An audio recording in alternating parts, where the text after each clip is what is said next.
Bueno chicos, en este vídeo vamos a repasar el concepto de energía potencial gravitatoria y de potencial gravitatorio. Para ello vamos a empezar considerando primero el caso de una dimensión en el que muchos de los conceptos se pueden ver con mayor facilidad, ¿vale? Entonces vamos a estar, como digo, en una dimensión. Vamos a considerar, por lo tanto, un movimiento a lo largo de un eje que podríamos llamar el eje X, ¿de acuerdo? Donde vamos a tener, por supuesto, un origen de coordenadas y en el cual vamos a considerar que existe una fuerza que depende solo de dónde estemos ubicados en dicho eje X, ¿vale? Es decir, la fuerza es una función de la posición, pero vamos a impedir que sea función del tiempo, ¿vale? Esto quiere decir que si elegís un punto cualquiera, pues por ejemplo este de aquí, habrá una determinada fuerza, que podría ser pues, un vector de este estilo, que está ligada a dicho punto, una fuerza en cada punto, es un campo de fuerza, ¿de acuerdo? La fuerza puede ser tanto positiva como negativa, indicando la dirección del vector correspondiente, ¿vale? Y en este escenario, pues nosotros podemos mover una partícula de un lugar a otro, o un objeto de un lugar a otro que está sometido a dicha fuerza, y para ello realizaremos pues, un determinado trabajo, que vamos a denotar pues, por W sub n, el trabajo que hacemos nosotros, para ir de un determinado punto inicial a un determinado punto final.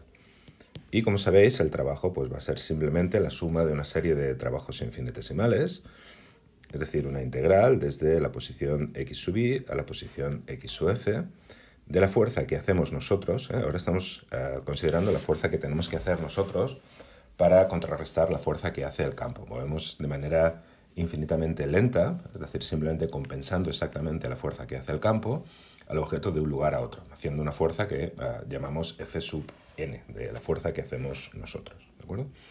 Bueno, y, como digo, sumas de trabajos infinitesimales, fuerzas por desplazamientos. Obviamente, pues vamos a tener que la fuerza que hacemos nosotros es menos la fuerza que hace el campo, la fuerza que hemos llamado F de x. ¿De acuerdo? Así que esta integral pues la podemos escribir en términos de la integral de menos f de x diferencial de x. Muy bien. Entonces, como sabéis de matemáticas, pues para realizar esta integral simplemente tenemos que encontrar una función cuya derivada pues sea lo que tenemos aquí dentro, ¿de acuerdo? Y evaluarla entre los extremos del intervalo de integración.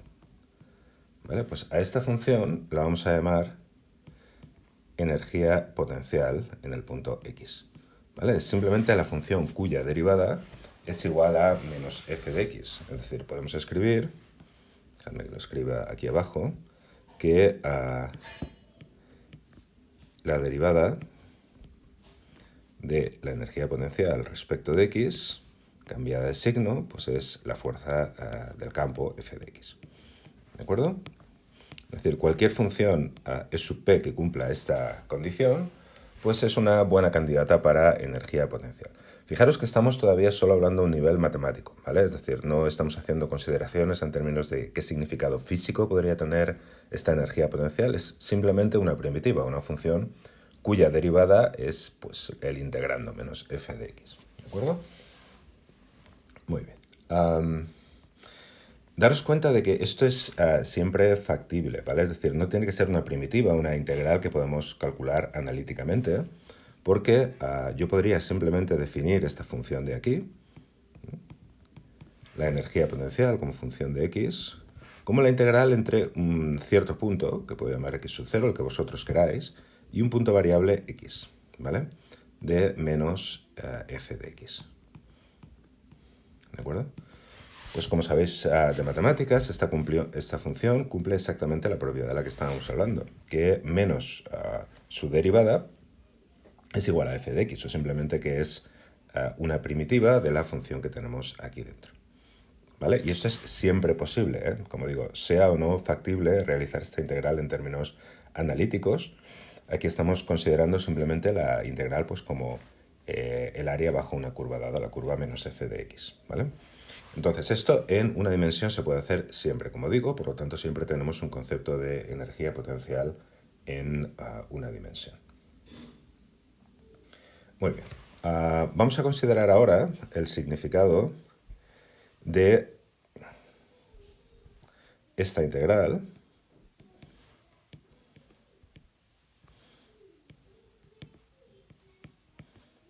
es decir, el trabajo que hace el campo, ¿de acuerdo?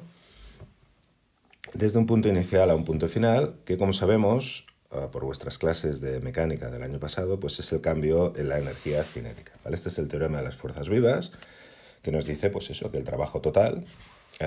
ahora estamos considerando, fijaros, el movimiento ya solo bajo la acción de la fuerza campo, ¿vale? Es decir, en este momento estamos considerando un objeto que se mueve desde un punto inicial a un punto final, solo por la acción de la fuerza F de X. Ya desaparecemos nosotros del mapa, ¿vale? Y vamos a ver la utilidad que tiene el argumento que hemos desarrollado antes en este contexto, ¿vale?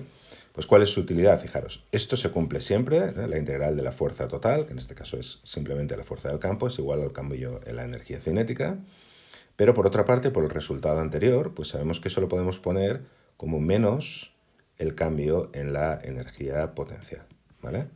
Fijaros que aquí esto obviamente es el cambio en la energía potencial, ¿de acuerdo? Así que menos el trabajo, fijaros en esta parte de aquí, menos el trabajo total, es el cambio en la energía potencial, por lo tanto el trabajo es el cambio en la energía potencial.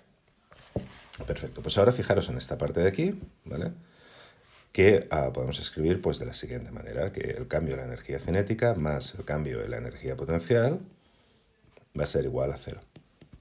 O equivalentemente, que el cambio en la suma de la energía cinética más la energía potencial pues es igual a 0, ¿vale?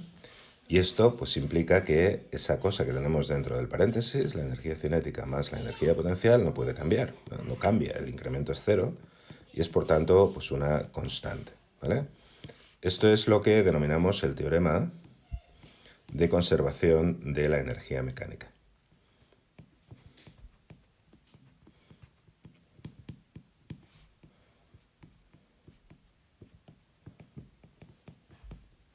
¿Vale? Teorema de conservación de la energía mecánica, que simplemente nos dice que si sumamos la energía cinética y la energía potencial, en un determinado momento a lo largo de nuestro movimiento, eso nos va a dar un número y ese número no puede cambiar, ¿eh? Si lo evaluamos en cualquier otro momento, en cualquier otro punto a lo largo de nuestro movimiento, tendremos exactamente el mismo número, ¿vale?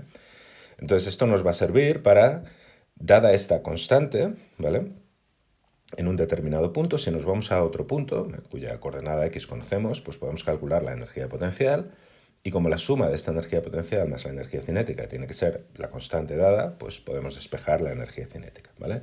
Nos va a permitir calcular velocidades simplemente sabiendo el cambio que ha habido de posición y, eso sí, tenemos que tener como dato inicial no solo dónde estaba el objeto, sino también cuán rápidamente se movía para poder calcular pues la energía cinética inicial, ¿vale? En general, pues un problema de este estilo se resuelve diciendo que la energía cinética inicial más la energía potencial inicial son iguales a la energía cinética final más la energía potencial final, ¿vale?